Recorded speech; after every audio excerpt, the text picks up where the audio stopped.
Good morning, guys. I just wanted to show you a project that we worked on. See the gates, the posts. We got 40 feet left to do on the other side. I did this yesterday. Now I'm just a woman, 51 years old, trying to get things done on this property while my husband works full time. And he works third shift, so he's asleep a lot during the day. He helps me as much as he can in the afternoons. But those buckets set up over there, I set my reels up. Those buckets have grooves in them. I just stuck a piece of wood through a spool of wire, the ribbon wire. Now, the ribbon wire has not been something I've really desired to use since we bought it. The whole goal was in our temporary location when we were buying this, we were considering temporary fencing, something that wouldn't go to waste, something that we could use for the lifespan of the material. So this is nylon woven with it's thick. It's nylon woven with wire. They make different types of it. You can get really thin ones, mesh looking ones where you can kind of see through them, or this is a very thick one, not as thick as another spool that we had gotten. We've got different ones only because supply was in such shortage at that time. It was after the big deal and stuff. But anyway, it looks pretty nice so far. What do you think? Now, we did not use the insulator clips. And when you're taking a look at what I'm showing you, I understand that this is all in progress. This is brand spanking new. I'm working as hard as one person can every single day. And getting something accomplished every day really makes me happy. Our neighbors, to the right of us, the ones that helped with the barbed wire, that bought the barbed wire, wouldn't accept payment. They put the side perimeter up along with me one day while my husband was working. So my husband helped me with that last strand to the left over there. We have two gates, and I'm so excited because our animals usually try to go past this barrier that I try to train them on.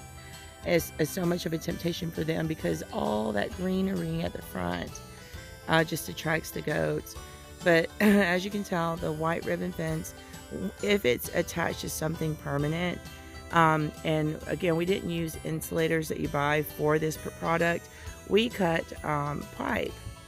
We cut 3/4 inch PEX that was salvage that someone else was going to throw away. Our neighbors were going to throw it away. It was just scraps to them.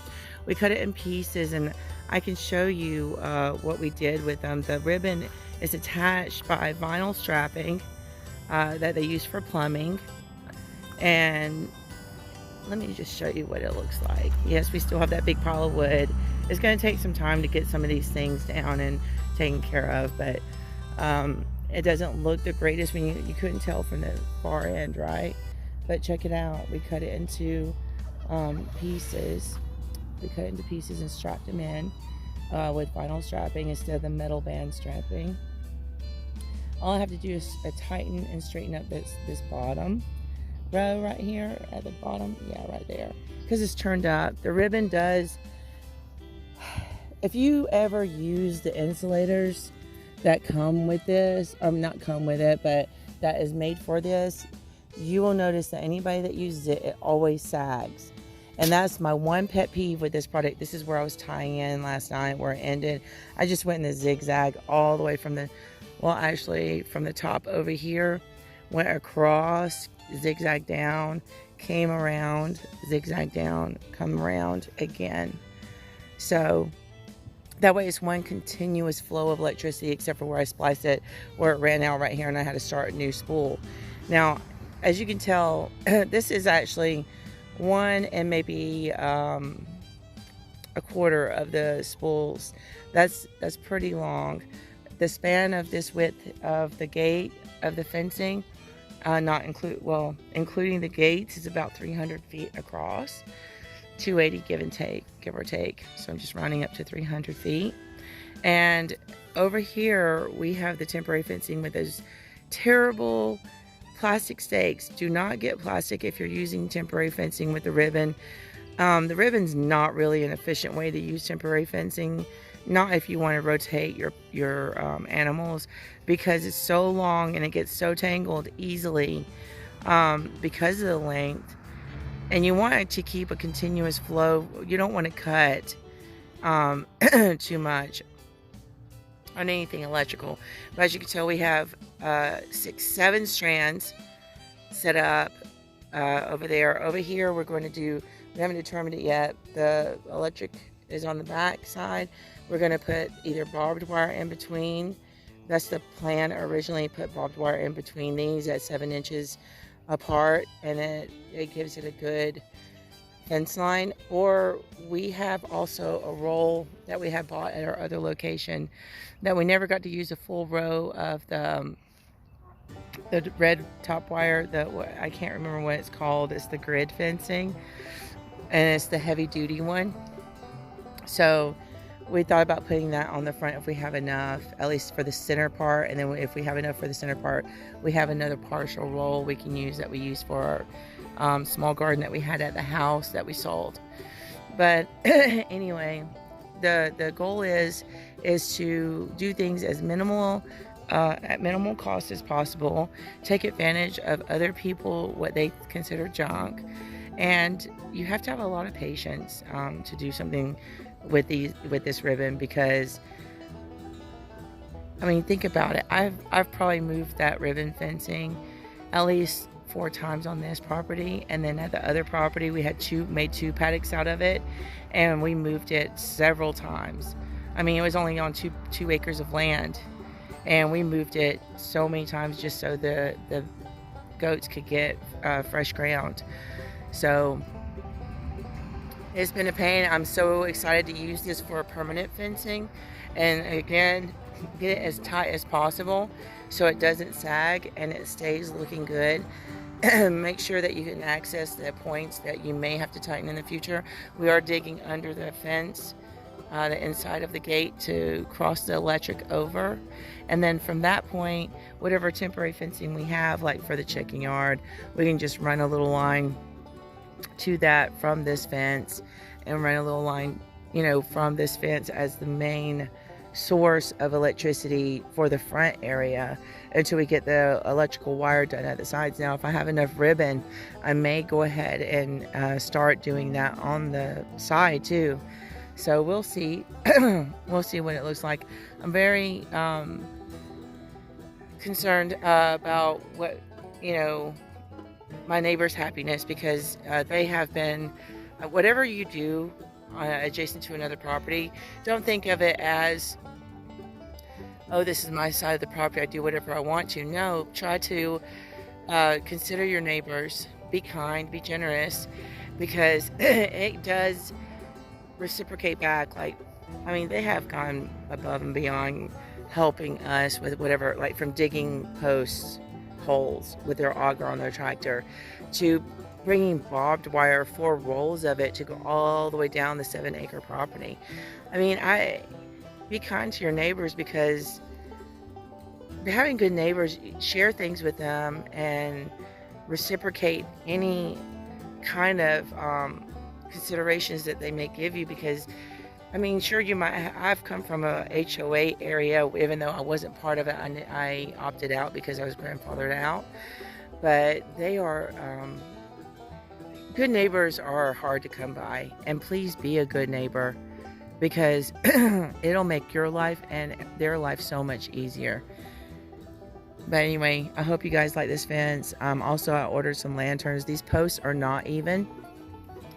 And it bothered me at first, because a lot of these posts were scavenged posts, were from retired people that their children grew up and they just no longer are into selling goats or horses. So they had some posts left, whatever their daughter didn't want for her property.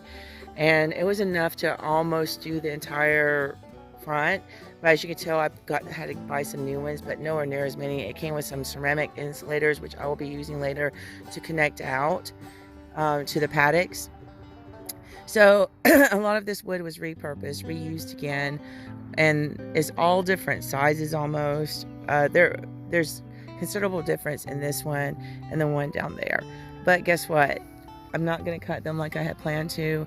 I'm going to use it for either for bows, maybe birdhouses, definitely lanterns. decorative lanterns to put on them, and it's going to look very nice as far as like what I like. And sometimes things just don't have to be symmetrical.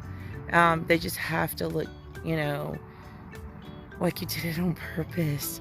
Because again, you got to consider the value of your property too, and what it looks like. There's a certain theme we're going to use. It's mostly a countryside, Asian. It's kind of eclectic, really. Just making do with what we have to make it look good.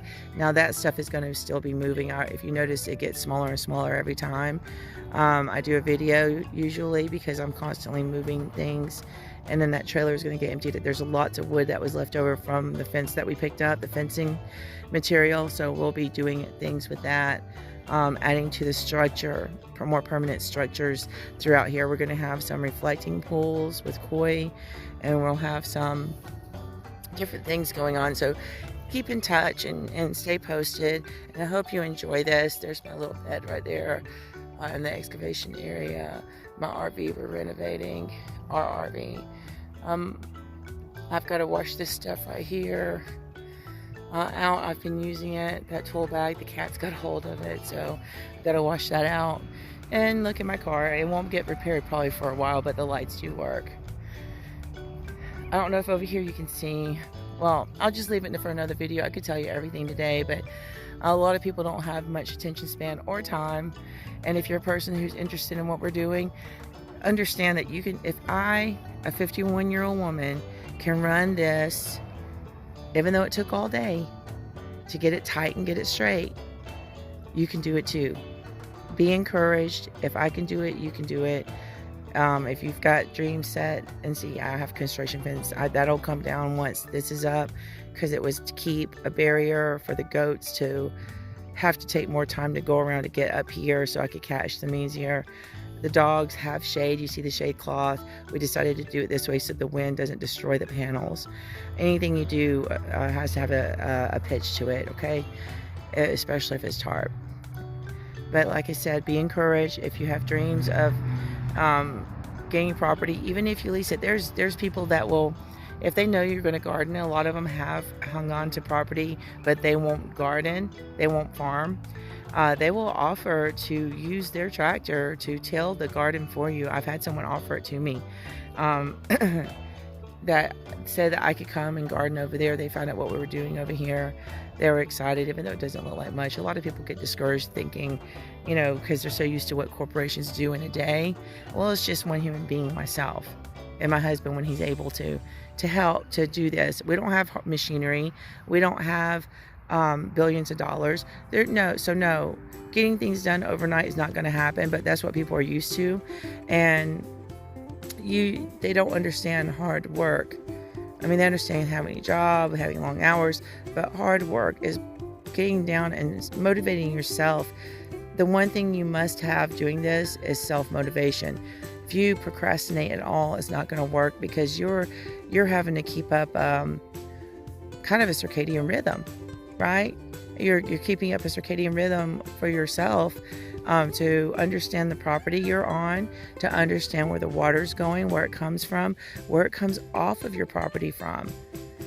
You know, there's a lot of things to consider. Just because you have a piece of property doesn't mean that nothing else affects it, or that it's around your property. This is a valley. I know minerals get captured here. I know water runs off here. It's like a river running through this sandy area all the way down to the back of the property. And it's my job as a steward. Sorry, that was a big truck. There's a lot of stuff going on in a cement truck. It's my job to be a good steward and understand how everything works on this property, what the soil is doing.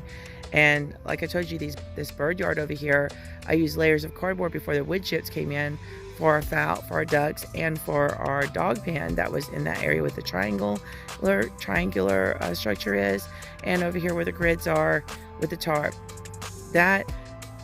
Those two areas I used cardboard, several sheets of it, thick cardboard, very large cardboard. And what I should have done, if I could go back now, is to put some branches or wood in between each layer, and that would have given it aeration and layered You know, as the waste come on it, I kept the dog pen mostly clean, free of that, because they I just didn't like it in there. The ducks, I just sprayed it off every day. But my water bill is even less because I don't have to spray because of the mulch. But I now have to go back and aerate it frequently. Had I put the branches under there and layered it as I went along, it would have kept pockets of air in between. And yes, it would be a lot thicker, it would be higher, but that wood would have deteriorated over time. And yes, these beds would not have been able to be used until that was done. But we'll see what happens with the aeration. I'll keep you guys up to date on that. Kiwi's over there watching me and wanting me to hurry up. Anyway, I hope you enjoyed this video. I'll try to make it quick, under 30 minutes usually. And lots of foraging going to happen again as it warms up. It's going to be 80 degrees today, and I'm going to enjoy every bit of it. If I can work out in 100-degree weather for 10 hours a day picking up wood for a whole year over here at this property last year, there's nothing I can't do here without the Lord. You understand that last part, right? There's a story I can tell you in the future why I say these things, and it's very true. And I can share that experience with you soon. But otherwise, be encouraged. Be very encouraged.